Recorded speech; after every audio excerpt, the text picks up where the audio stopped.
Պարսից ծոցի նավթային բազաներն ու նավթավերամշակման գործարաններն են իրանական դրոնների թիրախում։ Սաուդյան Արաբիայի ամենախոշոր գործարանին հարվածելուց հետո իրանցիները թիրախավորել են Օմանի նավթային բազաները։ Իրանի Իսլամական հեղափոխության պահապանների կորպուսը Օմանի երկու նավահանգիստների առևտրային տերմինալների վառելիքի պահեստներին է հարվածել։ Արաբական Միացյալ Էմիրությունների Ֆուջեյրա նավահանգստում էլ է հրդեհ բռնկվել, այստեղ եւս վառելիքի պահեստներ են։ Համաշխարհային էներգետիկ ճգնաժամն անխուսափելի է, եթե ռազմական գործողությունները երկար են։ Վերջին 4 օրում նավթի գներն աճել են 9%-ով, գազինը 45%-ով։ Իրանը ոչ միայն ծոցի երկրների նավթագազային ենթակառուցվածքներին է հարվածում։ Իսլամական հեղափոխության պահապանների կորպուսը հայտարարել է, որ թույլ չեն տալիս արդեն 4 օր փակված Հորմուզի նեղուցով անգամ 1 կաթիլ նավթ անցնի։ Այդ նեղուցով է անցնում համաշխարհային նավթի գրեթե 20%-ը։ Մենք տեսնում ենք այդ հետևանքները, այստեղ նաև հարակից այլ խնդիր է, որ Իրանը թիրախավորում է նաև արաբական երկրների էներգետիկ ենթակառուցվածքները, այդ թվում նավթային ենթակառուցվածքները, օրինակ եղել է Սաուդյան Արաբիայի դեպքում նման թիրախավորում, այսինքն այստեղ հավելյալ խնդիրը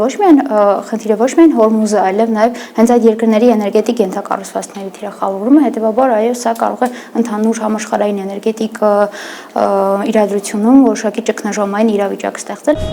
Սաուդյան Արաբիայում Միացյալ Նահանգների դեսպանատունն էլ է հարձակման ենթարկվել։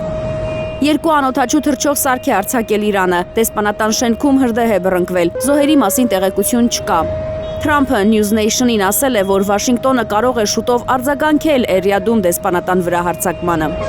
Հորդանանի Մուվաֆակ Սալթի ավիաբազային գիշերն է հարվածել Իրանը։ Թիրախում Միացյալ Նահանգների ռազմական օբյեկտն է եղել, որը այնտեղ տեղակայվել է դեռ փետրվարի կեսերին։ Հոպն աշխատել է, սակայն ամերիկյան Պատրիոտ զենիթային հրթիռներից մեկը չի կարողացել խոցել իրանական հրթիռը ու ընկել է գետնին։ Reuters-ը հղում անելով Իրաքի ոստիկանությանը հաղորդում է, որ Էրբիլում գտնվող ամերիկյան բազան կրկին հարձակման է ենթարկվել ԱԹՍ-ներով։ Նպատակակետը օդանավակայանն է եղել, որտեղ տեղակայված են ամերիկյան զորքերը։ Զոհերի կամ պատճառված վնասի մասին տեղեկություն չկա։ Թեժը եղել նաև Բահրեյնում։ Իրանական լրատվամիջոցները հաղորդում են, որ Բահրեյնում Միացյալ Նահանգների ռազմաօդային բազային հրթիռային հարվածը Իրանը հասցրել է Թեհրանից։ Շեյխ Իսայի շրջանում գտնվող ավիաբազայի հրամանատարական կետին եւ շտաբ բնակարանին է հարված հասցվել, պայթեցվել են վառելիքի բաքեր։ Միացյալ Նահանգները դեռևս չի մեկնաբանել Բահրեյնում ամերիկյան ռազմաբազայի վրա հարձակման մասին լուրերը։ Ավելի վաղ պետդեպարտամենտը հրամայել էր ամերիկացի քաղաքացիներին անհապաղ լքել Բահրեյնը։ Միացյալ Նահանգները տարհանում է ամերիկյան անձնակազմը նաև Իրաքից եւ Հորդանանից։ Թերեզա Կադայովյան, Էլեն Յահինյան, Հայլուշ։